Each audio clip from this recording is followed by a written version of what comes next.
Hey everyone, welcome back to another video. So guys यार, आज का इस वीडियो में हम देखने वाले हैं बलबन का राजत्व सिद्धांत।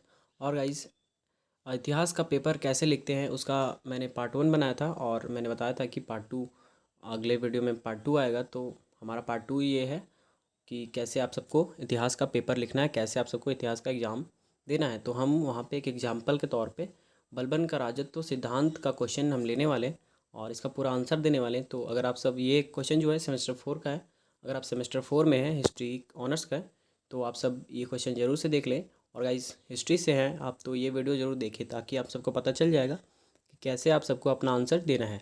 ठीक है, और आपने पार्ट 1 नहीं देखा है तो पार्ट 1 पहले देख लें और उसके बाद फिर ये वीडियो कंटिन्यू करें। ठीक है, तो चलिए स्टार्ट करते हैं वीडियो को बिना किसी देरी के। तो गाइस यार, मैंने जैसे कि आप सबको बताया था कि सबसे पहले आप सबको परिचय देना है कि जो भी आप सबका क्वेश्चन पूछा जाएगा, जैसे कि इस क्वेश्चन में पूछा गया था बलबन का राजत्व सिद्धांत। तो देखिए, इसमें एक बलबन एक कैरेक्टर है। तो सबसे पहले आप सबको बलबन का इंट्रोडक्शन देना है, बलबन के बारे में आप सबको यहाँ पर इंट्रोड्यूस कराना है। ठीक है, तो उसका पूरा नाम था गयासुद्दीन बलबन। तो हम यहाँ पर उसको एक टॉपिक के रूप में, मतलब कि उसका यहाँ हेडलाइन बना दिए। उसके बाद यहाँ पर आप उसके बारे में लिखेंगे। तो क्या लिखते हैं, उसका आंसर हम बता देना आप सबको कि गयासुद्दीन बलबन का वास्तविक नाम बहाउद्दीन था। ठीक है, और गयासुद्दीन बलबन जाति से इलबारी तुर्क था और उसकी जन्म तिथि का पता नहीं है, मतलब कि वो क्या जन्म है उनका कोई डेट फिक्स नहीं है। ठीक है, उसके बाद गयासुद्दीन बलबन के पिता उच्च श्रेणी के सरदार थे, लेकिन बलबन को अगवा कर उसे बगदाद के बाज़ार में एक गुलाम के रूप में बेच दिया गया था। ठीक है, और यह गुलाम वंश का 9वां सुल्तान बना था। तो देखिए, वो उसको अगवा कर लिया गया था, अगवा करके उसे बगदाद का बाज़ार में बेच दिया गया था और उसे गुलाम वंश, मतलब गुलाम बना लिया गया था खरीद खरीद कर।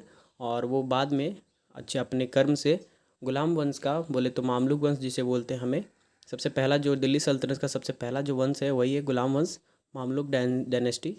तो उसका 9वां सुल्तान ये बना था। ठीक है, ये हो गया कुछ छोटा सा इंट्रोडक्शन। तो और भी देख सकते हैं आप, अगर और भी आप सबको आता है तो और भी जोड़ दीजिए। तो जैसे कि मैंने यहाँ पर जोड़ा है कि जो गुलाम वंश का 9वां सुल्तान बना वो कब से कब था, 1276 से 1287 ईस्वी तक उसने गुलाम वंश में एक सुल्तान के रूप में राज किया था। और गाइस, बलबन जो है बहुत ही प्रभावशाली, बहुत ही कार्यशाली था और अपने लगन के कारण बलबन ने पूरे लगन से स्वामी भक्ति किया और धीरे धीरे आगे बढ़ता गया। ठीक है, और बलबन ने अपनी बेटी का विवाह भी गुलाम वंश के 8वें शासक जो था नसीरुद्दीन से करा दिया था। ठीक है, देखिए, एक एक तरह से इसे चाल भी कह सकते हैं कि भाई, अगर अपने बेटी का विवाह करा दिया था, जो सुल्तान था 8वां सुल्तान, उससे विवाह करा दिया था और जिसके कारण वो आगे उसे सुल्तान बनने में मदद मिला। ठीक है, और उसके बाद वो विवाह कराने के बाद वो खुद 9वां सुल्तान के रूप में बन गया। ठीक है, और उसने सुल्तान गयासुद्दीन की उपाधि ग्रहण किया था। तो उसका पूरा जो नाम आप बोल सकते हैं, सुल्तान गयासुद्दीन बलबन, इस तरह से उनका उसका पूरा नाम हो जाएगा। ठीक है, उसके बाद बलबन ने अपने शासनकाल में बहुत सारे कार्य किए, जिसमें सबसे अधिक चर्चित और जो सबसे अधिक महत्वपूर्ण था वो बलबन का राजत्व सिद्धांत, जो कि इस क्वेश्चन में पूछा गया है। ठीक है, जैसे कि हमने एक इंट्रोडक्शन के रूप में एक पेपर का, मतलब एक पेज का पूरा इंट्रोडक्शन बना दिया। आप सब एक पेज, 1.5 पेज भी बना सकते हैं, अगर आप सब इसी को लंबा करके भी लिख सकते हैं। ठीक है गाइज, और तो चलिए इसके आगे देखते हैं। तो आगे में हम पूरा अब आते हैं मेन टॉपिक पे, जो कि हमारा क्वेश्चन में पूछा गया था कि बलबन का राजत्व सिद्धांत क्या था। तो बलबन का राजत्व सिद्धांत हम देखेंगे अभी। तो बलबन का राजत्व सिद्धांत से तात्पर्य यह है कि राजा द्वारा अपनी शक्तियों, अधिकारों तथा प्रभुसत्ता को स्पष्ट करना। ठीक है, बलबन एक ऐसा एकमात्र राजा था जिसने स्पष्ट रूप से राजत्व सिद्धांत को रखा था।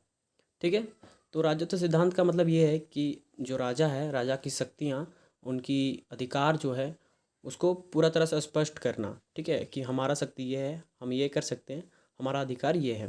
तो एक राजा के तौर पे। ठीक है, और राजत्व सिद्धांत का जो उन्होंने बताया था कि क्या अधिकार है, वो इस प्रकार है कि देवी शक्ति, मतलब देवीय सिद्धांत का समर्थन, मतलब कि उसका कहना था कि जो हम राजा हैं, राजा का मतलब है कि भगवान के बाद दूसरा नंबर जो आता है वो होता है राजा।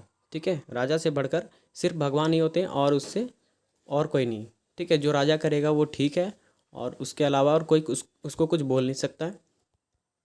चंद्र। तो वैसे देवीय सिद्धांत का उसने समर्थन किया था और उसका यही कहना था कि राजा के ऊपर कोई नहीं होता है। ठीक है, राजा जो जो भी राजा ने कह दिया वही सही है और उसके अलावा कुछ भी नहीं हो सकता है। ठीक है, उसके बाद शाही वंशज होने का दावा। तो शाही वंशज होने का दावा वो करता था, लेकिन पता नहीं था कि वो कौन सा बिरादरी का है। फिर भी वो शाही वंशज होने का दावा करता था कि हम राजा हैं तो ये हैं। ठीक है, उसके बाद सिजदा और पाबोस की प्रथा चलाई थी उसने। तो सिजदा और पाबोस क्या था गाइस? तो सिजदा और पाबोस का मतलब ये होता है, सिजदा मतलब किसी के सामने सर झुकाना, पाबोस मतलब कि उसका कदम चूमना। तो उसने अपना दरबार में एक कथा मतलब कि प्रथा चलाई थी कि जो भी उसका दरबार में आएगा सबसे पहले उसके सामने सिजदा करेगा और पाबोस मतलब कि उसका कदम चूमेगा, और जो नहीं ऐसा नहीं करता था उसे दंड मिलता था, और दंड के रूप में सीधा उसे मृत्युदंड दिया जाता था। उसके बाद गाइस उसने ईरानी परंपराओं का पालन किया था। जो था ईरानी परंपरा, ईरान के लोग जो परंपरा यूज करते थे उसको उसने यहाँ पर किया था। तो आप सब ये देखिए, जैसे कि मैंने बताया इसके बारे में, आप सब ये टॉपिक को लिख के उसके बारे में यहाँ पर 4-5 लाइन लिख सकते हैं। जैसे कि मैंने आप सबको बताया कि देवी सिद्धांत क्या है, तो देवी सिद्धांत के बारे में यहाँ लिख दीजिएगा कि देवी सिद्धांत मतलब कि भगवान के बाद सिर्फ राजा होता है, राजा का कहना ही सर्वोपरि होता है, वो जो कहता है वही सही। ठीक है, राजा से बढ़कर कोई नहीं, इस प्रकार से अपना वो मतलब बताता था, अपना अधिकार को जताता था, अपना शक्तियों को जताता था। ठीक है, उसके बाद शाही वंशज होने का दावा वो करता था, और उसके बाद सिजदा पाबोस के बारे में मैंने बता दिया, और ईरानियों का परंपराओं का पालन करता था। ठीक है, अगर इतना में आप सबका नहीं होता है तो आप सब यहाँ लिख सकते हैं 40 दल का विघटन, गुप्तचर विभाग का संगठन, सेना का पुनर्संगठन। तो वैसे 40 दल क्या था? तो 40 दल जो है इल्तुतमिश ने बनाया था। 40 दल मतलब कि 40 अलग अलग संगठन थे जिससे पूरा राज्य, पूरा साम्राज्य चलता था, मतलब एक शक्ति के रूप में होता था। तो 40 दल मिलके पूरा साम्राज्य को चला सकते थे, उनके पास इतनी शक्तियाँ दी गई थी। लेकिन जो राजत्व सिद्धांत के अनुसार वो राजा से बढ़कर कोई नहीं होना चाहिए, तो बलबन ने पूरा 40 दल को एक एक करके हटा दिया और सभी सारी शक्तियाँ खुद मतलब कि अपने कब्जे में कर ली, और सबको मरवा दिया गया। जो मान गए सो ठीक है, नहीं तो सबको मृत्युदंड दे दिया गया। ठीक है, इस प्रकार से उसने 40 दल का विघटन कर दिया। उसके बाद जो गुप्तचर विभाग थे उन्होंने बहुत सारे गुप्तचर विभाग का संगठन किया, जिसके कारण उसको पता चलता था कि लोग उसके बारे में क्या सोच रहे हैं, कौन सा राजा उसके बारे में अच्छा बोल रहा है, बुरा बोल रहा है। ठीक ना, इस वजह से वो मतलब गुप्तचर विभाग संगठन बनाया था, और ये बहुत सारे गुप्तचर उसके अंदर थे, और सारे गुप्तचर उसको आके सूचना देते थे, गुप्त सूचना जो कि उसके बारे में कि कही जाती थी। ठीक है, उसके बाद जो 40 दल का विघटन हो जाता है उसके बाद उसके पास कोई शक्ति नहीं बचती उसके राज्य में, इसलिए उसने फिर से सेना का पुनर्गठन कराया। इस तरह से आप सब पूरा लगभग 1 पेज या 1.5 पेज का आप सबका इंट्रोडक्शन हो जाएगा। और उसके बाद यहाँ से आपके पास देखिए 7 पॉइंट हो जाते हैं, और भी पॉइंट हैं तो आप अगर आप पढ़ेंगे तो और भी पॉइंट इसमें आ सकते हैं, लेकिन ये मेन पॉइंट थे, तो आप सब यही पॉइंट को ऐड करें।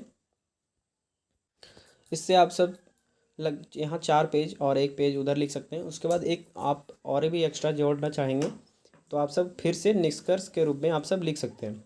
तो निष्कर्ष क्या होगा कि जो भी अभी तक आपने लिखा है, शुरू से परिचय से पूरा पॉइंट तक जो भी लिखा वो सबको छोटा करके लिख दीजिए। मतलब सीधा सीधा कहने का मतलब है कि आप सब जैसे कि 3 घंटे का मूवी देखते हैं उसको आप 10 मिनट में कैसे बता सकते हैं, तो उस हिसाब से यहाँ पर लिख दीजिए कि पूरा जो 5 पेज में आपने लिखा उसको फिर से 1 पेज में पूरा लिख दीजिए।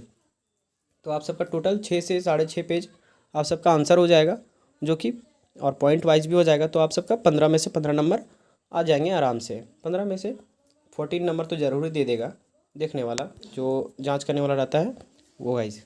ठीक है, इस प्रकार से आप सबका पूरा क्वेश्चन हो जाता है, और इसी प्रकार से सब सारे क्वेश्चन हिस्ट्री के जितने भी होते हैं सारे क्वेश्चन इसी प्रकार से लगभग लिखने से आप सबको बढ़िया से नंबर मिल जाते हैं। ठीक है, तो मिलते हैं तो अगर मिलते हैं अगले वीडियो में।